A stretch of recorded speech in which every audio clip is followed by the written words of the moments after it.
Comrades, an ex-Tory aide, Alex Morton, said last month, the housing crisis and the related feeling of unfairness is the one thing Labour under Corbyn could use to claw itself back to power. Well, first thing we would say is hypocrite. You're the architect of this crisis. And the second thing we would say is we agree, because the facts speak for themselves. 20,000 working class people pushed out of their homes from London in 2015. A 300% increase of families living in temporary accommodation between 2010 and 2015. An expected 120,000 children expected to be classed as homeless this Christmas. 8,000 people sleeping rough on the streets of London, and many of them increasingly dying there.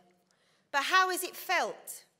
Well, it's felt in the mass swirl of parents every morning trying to shunt their children in transport across London in other cities as they try to provide some consistency in their children's lives by keeping them in the same school, no matter where they're moved to.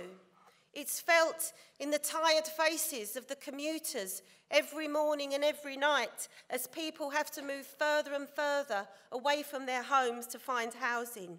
So it is in this terrain, this hostile terrain, it is in this chaotic landscape that we chalked up the magnificent victory of the Butterfields tenants last month. For those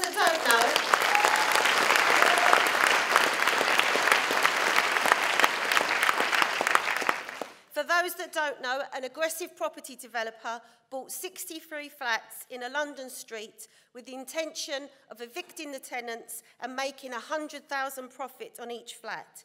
It was a David and Goliath struggle, and although I thought that the tenants last night looked very glamorous, it was not glamorous as a fight. It was a hard fight. It was a protracted fight. It took twists and turns, and I don't have time to cover the detail, but I'd just like to take this opportunity to model this pamphlet, which has been excellently produced by the Waltham Forest branch, which goes into the details of all the twists and turns of the struggle, which you can buy from me because my personal target's 15 for the branch, so see me afterwards. It's a bargain at £2. But if I could bubble this fight down to three main reasons, I'd have to say, one, it was collectively organising, getting tenants to organise themselves. Two, it was mobilising around the core demand of not moving, hence the slogan, Butterfields not budging. And it was this party, the third reason, it was this party that acted like an anchor through those 9 months, guiding the tenants to this victory. Now, what did collective organisation look like? Well, we helped the tenants to set up a Tenants and Residents Association. We urged them to elect a chair, a secretary, a treasurer. Importantly, we encouraged them to open a bank account. We used 21st century methods. We used Facebook, Twitter, text, email to organise, but a very old-fashioned 20th century, if not 19th century technique came back into its own. We saw the resurrection of the street meeting. And I would encourage areas fighting on housing to resurrect this tactic, because the precariat today work very long hours, many of them with family commitments. And we discovered short, sharp, weekly meetings outside number 50, under the lamppost, got the best turnouts to discuss tactics throughout this campaign. We produced a weekly newsletter where the tenants took responsibility for their patch to deliver to their own houses. So, one was organisation. Two was collectively sticking to the demand of Butterfields is not budging. We put this forward at a meeting, the tenants voted upon it, and hence the slogan, Butterfields won't budge. We watched the victories of the e-Focus mums in East London and the New Era mums, and these victories shared either an occupation element or an impending possibility of something that looked like a rent strike combined with a determination not to move. And that's what we took from those struggles into the Butterfields struggle. Many private renters are atomised. They are disparate across cities, and it's hard to organise them. But a collective housing onslaught, as we discovered in Butterfields, can be resisted by a collective response. It's not easy to do, but it's increasingly possible.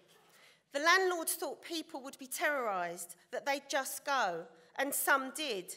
But a significant intransigent minority stuck to the core principle of not moving.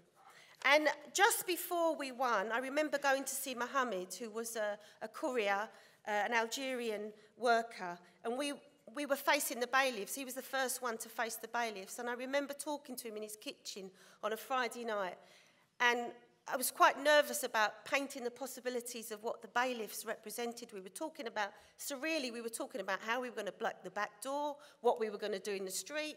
We were having this really surreal discussion, and I said to him, you know what this entails, Mohammed? And he said, I've got nowhere else to go. I've got to fight.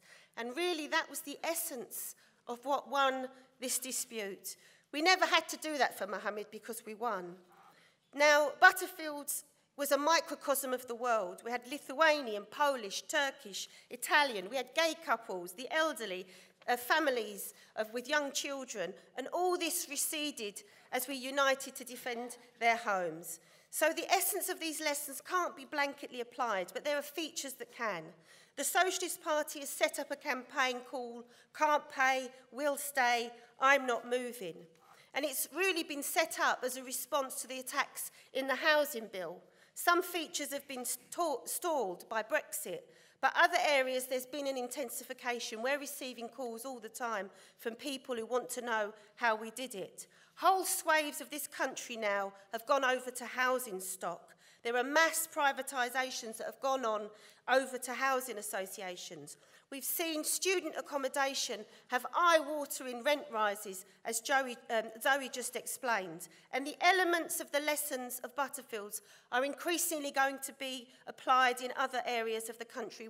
We would encourage you to look at our website and look at the material of I'm Not Moving and try and discuss how you can get a housing campaign going in your area. We need to force the idea of not just raising the idea of rent caps, of secure tenancies, but building a mass movement outside that can correspond with a political demand for rent caps and for rent control. We need to liberate all those young people who are imprisoned in the private rented sector. Housing is the defining issue for many people. It causes anxiety and insecurity for much of our class. To ensure that we secure victories, we need to raise a housing programme. We need to get stuck in our localities and in our communities, because we have to say to people, without a revolutionary struggle, there is no answer. Thank you.